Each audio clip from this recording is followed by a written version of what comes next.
this idea of the lawfare strategy. Much has been made in the wake of 2020. Are we going to have our lawyers out? Are they going to have their lawyers out? What kind of shenanigans are they going to try and pull? We have now seen that Mark Elias is, been hired by the Harris Waltz campaign for the recount effort, quote unquote. What can you tell us about that, Mike? And, what is the cause for concern if there is any? I think President Trump learned his lesson from 2020, Andrew, and he's actually spending the money and hiring good attorneys to file the lawsuits and get the injunctions before the election, because if you try to file lawsuits after the election, after the Democrats rig and steal the election, it's very hard to get judges to find the backbone to actually do something about it. That means they would have to overturn the entire state's election, and a lot of these judges just don't have the fortitude to do that. And so Trump's hiring good lawyers at both on the campaign with Harmeet Dillon and Dave Warrenton leading the effort there. And then at the RNC Chairman Michael Whatley is doing a really good job this time on the legal effort. And, we're never going to be as good as Mark Elias on the Republican side, but we are in a place now where it's not going to get rigged and stolen again in 2024. We just saw this, Andrew, at the Supreme Court today. Mark Elias just got his ass kicked at the Supreme Court on non-citizen voting, where you had the 6 Republican-appointed constitutional justices say that this Virginia Biden federal judge is not going to put 1,600 self-identified non-citizens back onto the Virginia rolls. The Biden and Harris know that Trump is actually going to be very competitive in Virginia, so they're trying to rig and steal it in Virginia by putting non-citizens on the rolls, and the Supreme Court just stopped them. So it's a very good sign, and we're going to win this thing. I would say this to your listeners: as long as we continue to show up, Trump supporters continue to show up and vote as early as possible, bank your vote and vote in massive numbers, we're going to win this thing, and the lawyers are not going to matter. Yeah, I mean, that's really the hope, right? Isn't it, Mike, that we too big to rig? You hear this, the Trump campaign says it, we say it.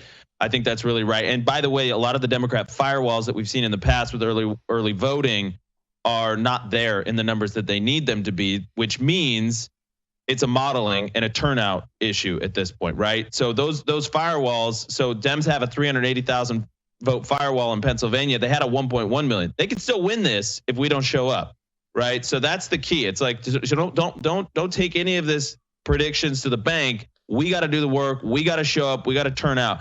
Now, I want to turn our attention to this video. This is cut 64. This was in Doylestown, Pennsylvania yesterday. You have Josh Shapiro tweeting out saying, hey, if you're in line by 5 o'clock, they can't turn you away. You get in line by 5, you can get to the early vote. Meanwhile, we have security services putting out end of line and blocking people from the vote.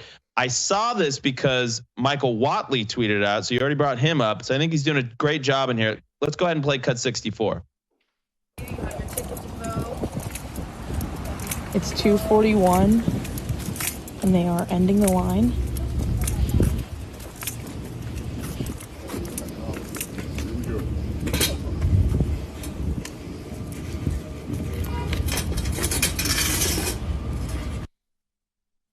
So for our radio audience, that was a security personnel, might have been a police officer, I'm not sure, putting a sign at the end of the line saying end of line. And it was at 2:41 in the afternoon. They're supposed to be able to vote by until 5 or get in line.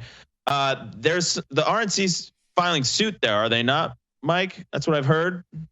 They are, and they should, because I'll tell you what, if those are actually police officers suppressing the vote, they're going to have some very serious problems with the Trump 47 Justice Department, particularly the Civil Rights Division, because if you're using your authority as a police officer, the color of law, to suppress votes, that is a very serious federal civil rights crime. So I hope that these police officers and other security officials get very clear legal direction so they're not violating the law. Yeah, I mean, absolutely. And then there was another instance, 45, also highlighted by Michael Whatley. A woman was telling people to stay in line in Pennsylvania, and they arrested her for it. Play cut 65. Wow.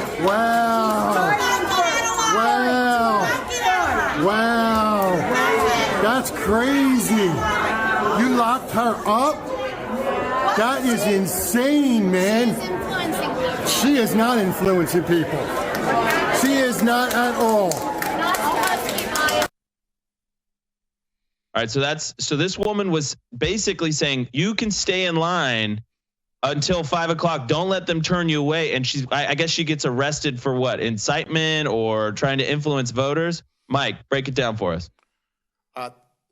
That's a very good question, and they better point to a very clear viewpoint and content neutral law that says that they can arrest someone for doing that. I'd be surprised if there is one.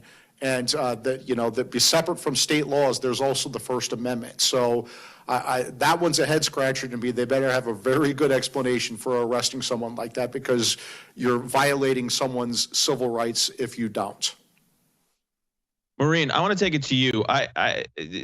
Take me into the heartbeat of the war room posse right now. What are you guys seeing? What are you hearing?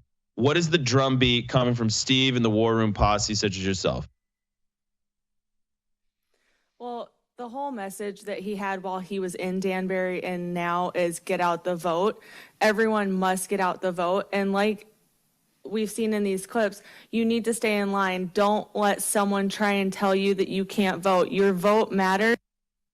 You whatever you can to get out and vote. And not only you, but your friends, family, anyone that you know. And don't let someone try and deter you from doing that.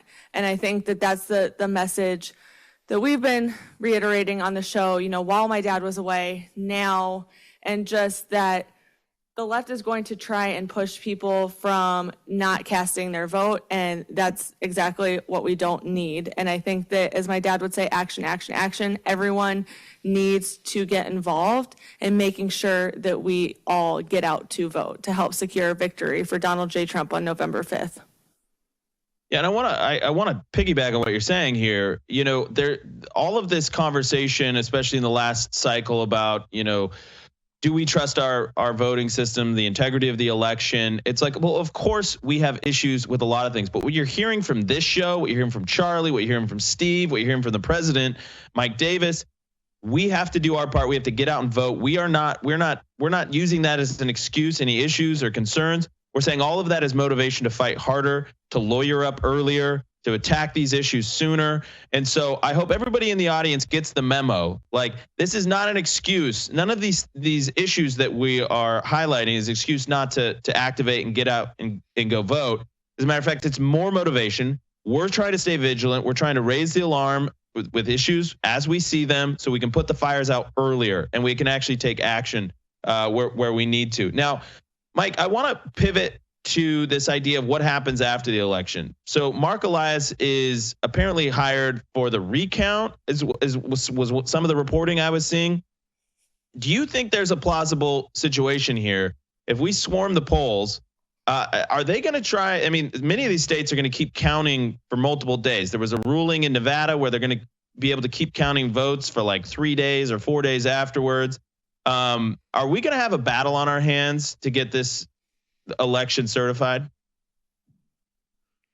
Well, there is an important Fifth Circuit case that just came out, written by Andrew Oldham, a fantastic Trump-appointed judge down there, a federal appellate judge, and joined by 2 other appellate judges, that says that under our federal statutes, you have to have ballots cast and received by election day. You can't keep dragging this on for days after the election. That's not what the statute calls for, as it deals with the federal races, as like for president, for U.S. Senate, U.S. House. I think the Supreme Court is going to be very receptive to that argument, because think about what's happening here, Andrew. They're going to say that we're going to let ballots come in after the election, 3, 4, 5 days after the election, that aren't even postmarked. That is just ripe for fraud, and that's just not going to happen. At a minimum, those ballots need to be segregated from the other ballots.